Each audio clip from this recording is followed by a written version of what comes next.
Hello guys, কালকে আমি সারাদিন অফলাইন ছিলাম কারণ ভোরবেলায় বেরিয়েছিলাম একজনের সাথে সারপ্রাইজ মিট করব বলে। বহুদিন আগে তার বাড়িতে গেছিলাম একদিন, আজ আবার বহুদিন পরে একা একা যাচ্ছি, জানি না চিনতে পারবো কিনা। ফোনে ইউটিএসে 30 টাকা দিয়ে রিটার্ন টিকিট কেটে টোটোওয়ালাকে 10 টাকা দিয়ে বেরিয়ে গেলাম যাওয়ার উদ্দেশ্যে। কাঁচরাপাড়া হয়ে ডিরেক্ট নৈহাটি থেকে ব্যান্ডেলের ট্রেন ধরে ব্যান্ডেল চলে আসলাম। ব্যাপারটা হচ্ছে, আমি যাদের বাড়িতে যাচ্ছি তাদের সাথে আমার কিছুদিন ধরেই মনোমালিন্য চলছে। জানি না এবার সামনে থেকে গেলে সবটা ঠিক হবে কিনা, বাট এফোর্টস ম্যাটার করে।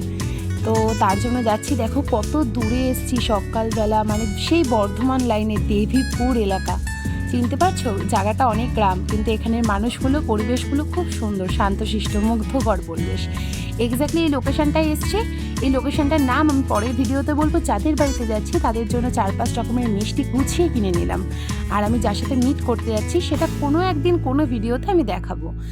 লোকেশনটা দেখো জাস্ট, কত শান্ত জায়গাটা, কত সুন্দর, স্নিগ্ধ, সব ঠিক আছে, কিন্তু আমি এটা বুঝতে পারছি না ওদের বাড়ির গলি কোনটা ছিল, ডান দিকে না বাঁ দিকে। সেই মুহূর্তেই তারই একজন বন্ধুর সাথে আমার দেখা।